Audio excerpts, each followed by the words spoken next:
Let's be honest with ourselves. We're really not as smart as we think we are. Welcome to Walking Through the Word for today. We're in John chapter 18 and we're looking at Jesus standing before Pilate. And we kind of lambasted some of the ridiculous logic that was used by the religious leaders, the Sanhedrin, the Pharisees, and the Sadducees, to have Jesus executed. And Pilate throws his own sort of ridiculous logic in there, as we see in verses 28 through 40. So Jesus is having a conversation with Pilate, and Jesus makes a statement in verse 37. He says, "You say that I'm a king, and in fact, the reason I was born and came into the world is to testify to the truth. Everyone on the side of truth listens to me." And Pilate, in his ever smart way of doing it, answers with the very philosophical, "What is truth?" Here's the reality of life.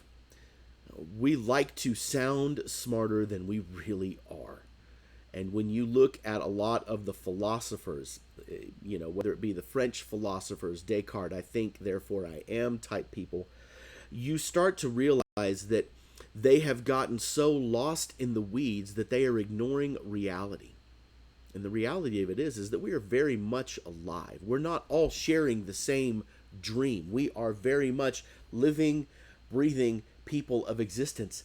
And here's the other reality. There are truths. Now, we live in a world that likes to believe that there are no absolutes. That was a big thing as a Gen Xer when I was growing up as a teenager. There was a big conversation that was happening in circles, and it was talking about, are there any absolutes? Well, the answer is yes. There must be absolutes.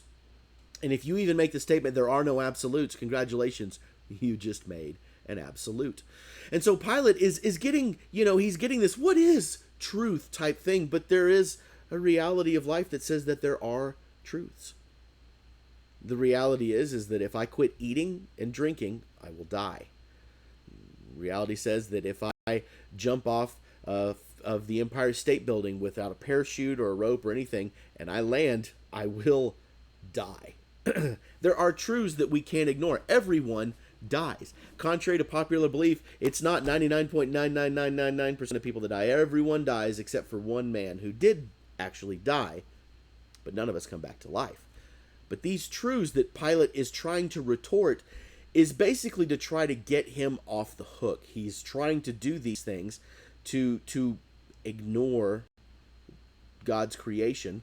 God created us with, as you've probably heard before, this God-sized hole within us. We were created for relationship with him, and we choose to ignore this, and this is exactly what Pilate is doing.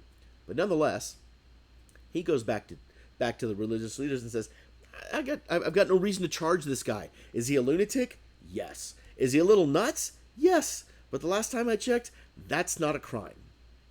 But to appease you, again, like we talked about, this is about politics. It's your custom to release a prisoner at Passover. Now, why do they do this? They're basically equating it with the scapegoat, if you will, the Passover lamb. They're trying to. The scapegoat is the idea that you release this goat into the wild and it carries the sins of the people. And this is what they're doing. Basically, this person is being forgiven of their sins because of those different practices. And so Pilate says, "So who do you want me to release? Shall I release this King of the Jews?" Now, I'm sure Pilate was assuming that they were going to do something else, but they shouted, "No, we want Barabbas." Now, who is Barabbas? We know that Barabbas took part in an uprising. We know that Barabbas was a murderer, that Barabbas was scheduled to be crucified because Jesus essentially took his place. He said, "Hey, look, I'm going to release one of these people. The other people, they're going to go to death." And so these political leaders, these religious leaders have decided that having a murderer on the streets is better than having someone who can threaten their safety, as in their comfort. And this is what God does. See, God is not safe. I love how C.S. Lewis puts it in his allegory in The Lion, the Witch, and the Wardrobe. I talk about this all the time, and I continue to talk about it because it's one of my favorite scenes. When the children ask Mr. Beaver, "Aslan, oh my goodness, who is he? Is he safe?" And Mr. Beaver laughs and says, "Safe? Oh my goodness. No, he's a king. Of course he's not safe. But he is good."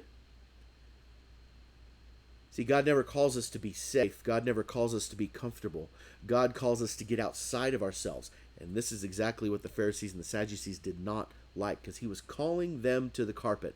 Just as when we read these scriptures, when we continue to read, we can't help but be called to the carpet ourselves. But the question then becomes, do we respond like these guys? Or do we respond with humility and recognition of our God and our Savior? Okay, there's our thought for the day.